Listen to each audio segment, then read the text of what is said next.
అందమైన అడవిలోన సిలికలాది గుట్టం గుట్ట మీద చెట్టు కింద నాగులోరి పుట్టం పుట్ట మీద పురుల మధ్య నిండు పాసి గుట్టు తల్లి సమ్మక్క సక్కనైన రూపాన నిండు ఏగు సుక్కై వెలుగుతున్నదంట కరువు కాటకాలతోని తల్లడిల్లె ప్రాంతమంతగమ్మని రాకతోటి కొత్త సిగురు తొడిగనంట తండ్రి కోయ దూరమేడరాజు ఇంట తల్లిలాగా కోయ కొండు అమ్మవై వెలిసనంట మేడారం గడ్డ మీద మేడరాజు బిడ్డ తల్లి సమ్మక్క కడుపు పంట సాహసాన మేటి తల్లి సారక్క మేడారం గడ్డ మీద మేడరాజు బిడ్డ తల్లి సమ్మక్క కడుపు పంట సాహసాన మేటి తల్లి సారక్క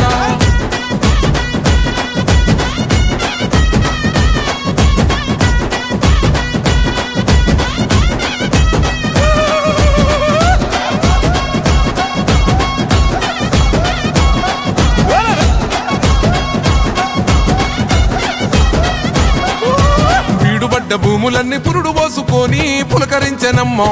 బిక్కుమంటూ బతుకగా దివాసులింటో ధాన్యరాసులమ్మా అంతులేని జబ్బులైన ఆకుపసరుతోని నయము చేస్తివమ్మా తల్లిని మైమలన్నీ ఎల్లలోకమందు చూపినావమ్మా కల్లోల ప్రాంతాన్ని అమ్మవై సాకినావు పగిడిద్ద రాజును లగ్గమాడుకున్నావు వండంటి బిడ్డలకు నీవు జన్మనిచ్చినావు సారొక్క జంపన్న నాగులమ్మలే తల్లి మేడారం గడ్డ మీద మేడరాజు బిడ్డ తల్లి సమ్మక్క కడుపు పంట సాహసాన మేటి తల్లి సారక్క మేడారం గడ్డ మీద